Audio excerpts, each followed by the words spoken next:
వీటిని శాఖరొయ్యలు అంటారు. రేర్గా దొరుకుతాయి. కాస్ట్ ఎక్కువే. కేజీ 400. చేస్తే అరకిలో కూడా రాలేదు. కొంచెం చిన్న సైజే కానీ చాలా టేస్ట్ బాగుంటాయి. రొయ్యి మెత్తగా కాకుండా గట్టిగా ఉంటుంది. ఉల్లిపాయలని దోరగా వేయించుకోవాలి.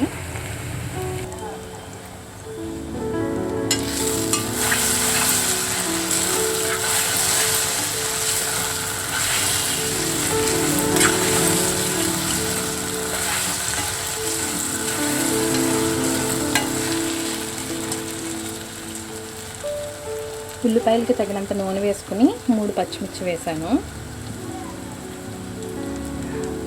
ముందుగానే పసుపు వేస్తే అడుగంటేస్తుందని వేయలేదు. ఒక్కొక్కటి వేస్తూ ఉంటాను. మీకు చూపించాను. ఈ కూర మొత్తం ఈ ఉల్లిపాయ మగ్గడంలోనే ఈ టేస్ట్ అంతా వస్తుంది. ఎందుకంటే ఎక్కువ ఉల్లిపాయ వేసుకోవాలి. ఉల్లిపాయ ఎగురు కాబట్టి వేరే కూరగాయలు ఏమీ వాడము. సో ఉల్లిపాయ ఎంత మగ్గితే కూర అంత టేస్ట్గా ఉంటుంది. ఆల్రెడీ ఒలి చేసుకున్న రొయ్యల్ని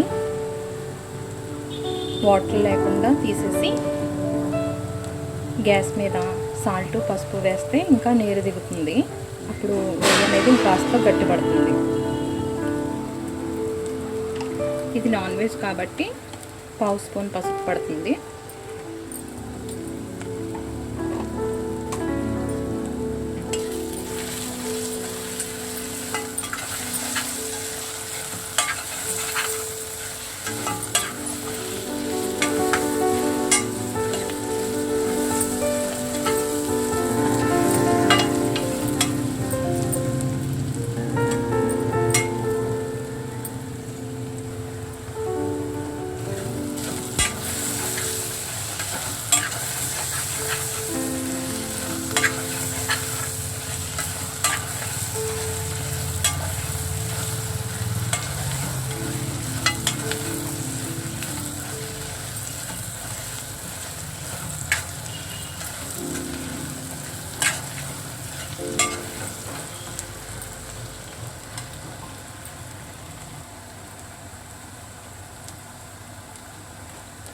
అల్లం వెల్లుల్లి వేస్తే అడుగంటుతుందని వేయలేదు. ఇప్పుడు వేస్తున్నాను.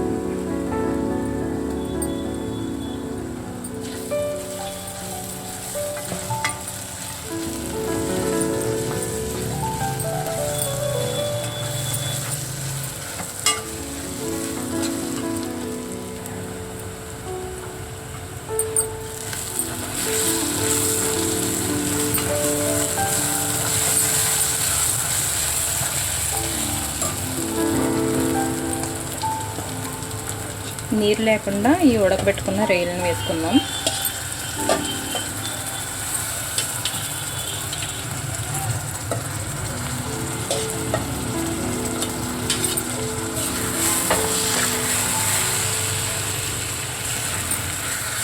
హై ఫ్లేమ్ నుంచి సిమ్లో పెట్టేసాను.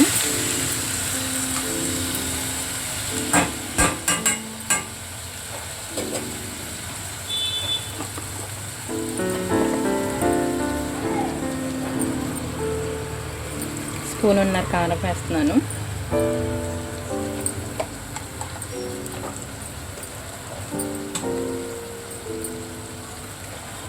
రెండు స్పూన్ల సాల్ట్ కూడా వేస్తున్నాను.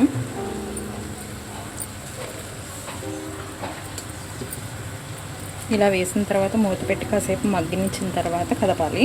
సిమ్లో పెట్టాను కాబట్టి ప్రాబ్లం ఉండదు.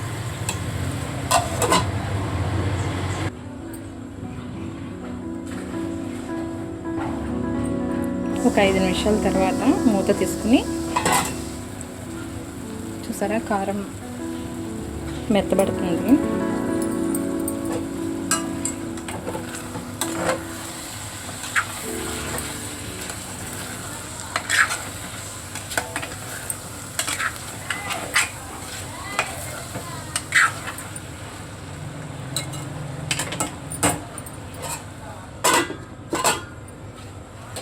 ఇలా ప్రతి 5 నిమిషాలకి తిప్పుకుంటూ మూత పెట్టుకుని ఉంచుకోవడం వలన రొయ్యలు రుచి పెరుగుతుంది అండ్ కూర ఉల్లిపాయలు కూడా మగ్గి కూర టేస్ట్ అనేది పెరుగుతుంది.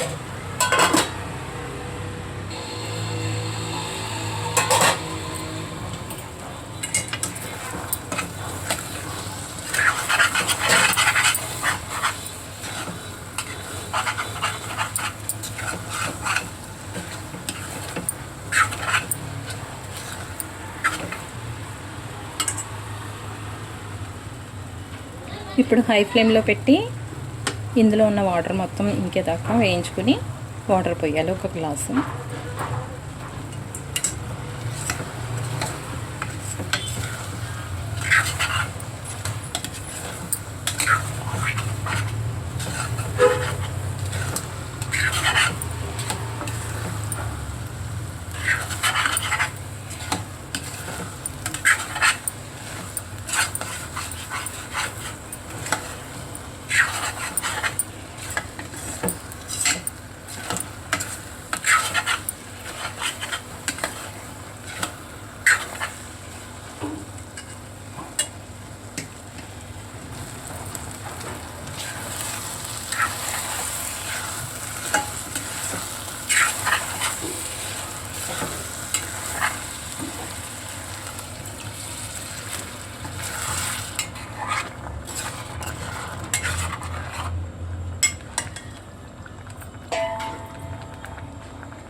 ఒక స్పూన్ గరం మసాలా వేసుకోవాలి.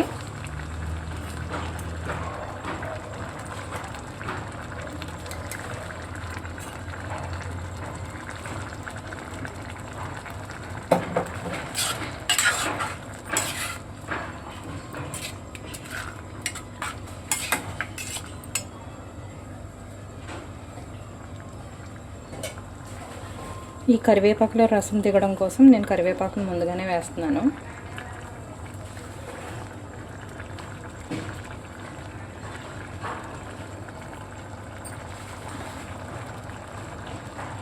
కొత్తిమీర కూడా వేసుకోవచ్చు, కానీ నా దగ్గర లేదు. కొంచెం ఎక్కువ శాతమే కరివేపాకు వేసాను, ఎందుకంటే ఎగురు కూర కదా.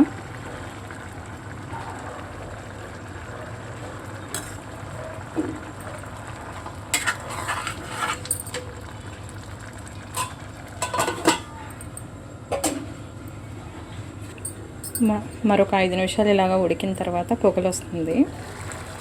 సో మధ్య మధ్యలో చూసుకోకపోతే కూర మాడిపోయే అవకాశం ఉంటుంది.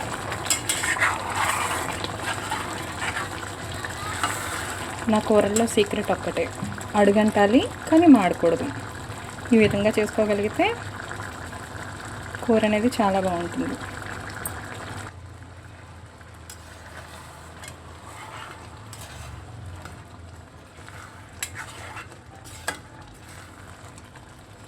కూర దగ్గర పడేంత వరకు మీడియంలో పెట్టి కుక్ చేసుకుందాం. మూత పూర్తిగా వేయొద్దు, అలాగని తెరిచి ఉంచొద్దు. కొంచెం స్పేస్ ఉంచడం వలన ఆవిరి పూర్తిగా బయటికి వెళ్ళిపోకుండా కూర టేస్ట్ అనేది బాగుంటుంది. 5 నుండి 8 నిమిషాల తర్వాత సో ఆయిల్ అంతా పైకి తేరుకుంది.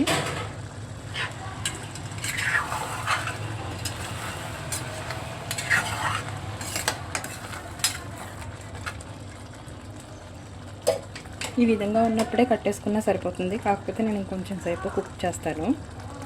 కారణం ఇది కొంచెం డార్క్నెస్ వచ్చిన తర్వాత టేస్ట్ అనేది ఇంకా బాగుంటుంది. సో అందుకని ఇలా స్లోగా కుక్ చేసుకోవడం వలన టేస్ట్ అనేది చాలా బాగుంటుంది. నా కుకింగ్ వే అయితే చెప్తున్నాను.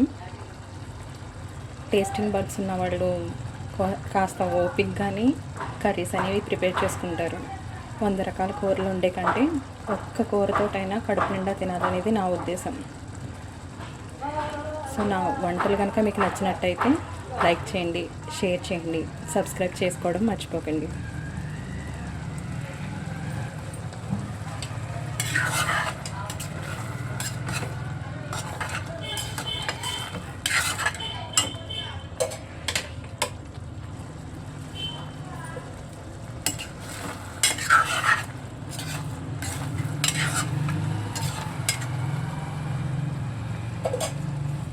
అండ్ నాకు ఏమైనా సలహాలు ఇవ్వాలి అనుకుంటే కామెంట్ రూపంలో అడగండి. మీ సలహాల ద్వారా ఏమైనా చేంజెస్ ఉంటే తప్పకుండా చేసుకుంటాను. And thank you friends. చూస్తున్న ప్రతి ఒక్కరికి thank you very much. And ఇది ఆఫ్ చేసేసుకుని సర్వ్ చేసుకుందాం. Thank you.